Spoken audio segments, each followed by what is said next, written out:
We are going to be looking at the 5 key reasons why someone is avoidant. So this could be you, or it could be somebody you are in a relationship with, and there might be some challenges.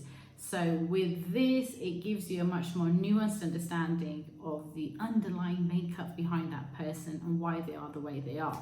Okay, quick side point is I'm uploading all this content onto YouTube, so it's much easier for you to find. So hit the link in my bio and you'll be able to fly away to YouTube after, but don't fly away right now. Okay, so the 5 key reasons why someone is avoidant attachment. The first one is really comes on the back of the work that John Bowlby did and Mary Ainsworth did, who are the beginners and the ones who espouse a theory of attachment, basically. And they looked at the way children were around their caregivers or their parents, and they found that with avoidant children, when their parent left the room and then returned, the child didn't reconnect with the parent, and they continued doing what they were doing.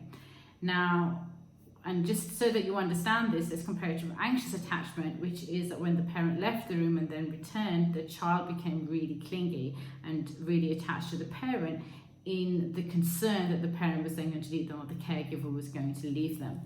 And now Mary Ainsworth, who did the work with John Bowlby, her explanation for this is that whereas the anxious attachment child really expressed their anxiety, I suppose, the one with the avoidant traits just masked it.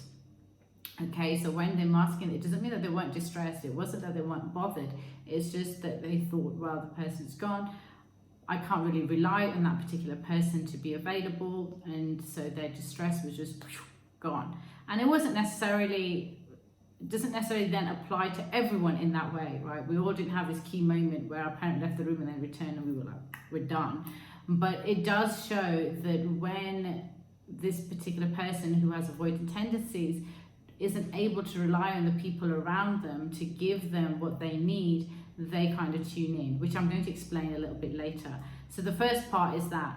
And it also goes into the idea that a lot more research that was done after is that the avoidant child probably is very likely to have experienced huge amounts of emotional neglect. And the emotional neglect over a sustained period of time can lead to complex PTSD, which is very, very serious. For obvious reasons, it's traumatic to your physiology and your psychology, and the fact that you're I would say undernourished, and under definitely, you don't have the nurturing that you needed as a child. So those are the first reason, and that also relates to the second part, which is the absence of touch. Now, I think living in the quarantine world and the fact that we've spent so much time on our own, I think there's one thing that's come through is the importance of positive touch. I don't think there's been enough research in that area, and I think for me personally, it also gave me huge sympathy towards our elderly and people that are in care homes that don't necessarily have access to their loved ones. But that's a separate subject, right? But the absence of touch is for the avoidant child, usually because of the lack of presence of their caregivers. So it doesn't only just lead to emotional neglect, it leads to the physical neglect. And recent research that was done in Spain showed the impact of physical touch, the positive touch that caregivers are giving to their children, meant that the child felt much safer, and it actually increased the levels of cortisol in the child when that was absent. Now, all again, this is really, really important because it links to number 3, which is a focus on non-emotional presence, which is something that becomes more part of their conditioning. But you will see that with a lot of avoidance, they tend to be hugely successful in many aspects of their life. And this is one of the reasons why people that look at them think, you must deliberately be ignoring my needs. You must deliberately be doing this. It must be malicious what you're doing, because in the world, they look really, really successful. They might have an amazing career. They might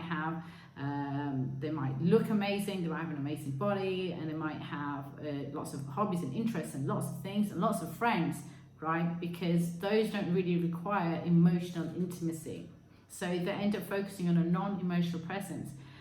What's also really interesting with avoidance is, and this is something that you might experience with your partner, is that they like to have your physical presence around because that's how they actually get their needs met.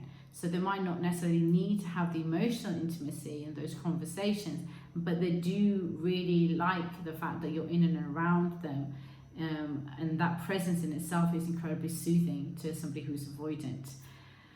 And that also relates to number 4, and this is I find deeply interesting, which is outright rejection. Now, what I mean by that is that whereas with anxious attachment, it always makes more sense when you compare, right? Whereas with anxious attachment, they fear rejection to the point that they will cling. Now, with avoidance, they fear rejection because they've seen it and they've been so disappointed by it that they don't ever have any expectations. Now, what happens in adulthood is that they then have this deep-seated fear of rejection, that they will reject you first, right? They won't allow you the space to reject them because that's too painful for them. They've already experienced that. And so what they will do is reject you in order to protect themselves. And so again, for an anxious attachment person, they feel that that person has been quite cold. But it's a very much, most things are very much a self-protection mechanism. And all of that comes into the last one, which kind of really compounds what's happening to that child, is that most of the time, that child that becomes the adult, right, because we're all children at heart, is that they've learned to turn inwards. They don't look towards other people to have their needs met. And if anything, if their one major need is, I actually want to explain this, they don't look towards other people to get their needs met, but in the sense that their needs are about providing for them. They don't really have an emotional need. A lot of that has either been repressed or it's something that they don't actually gravitate towards to, but their physical needs are very much there.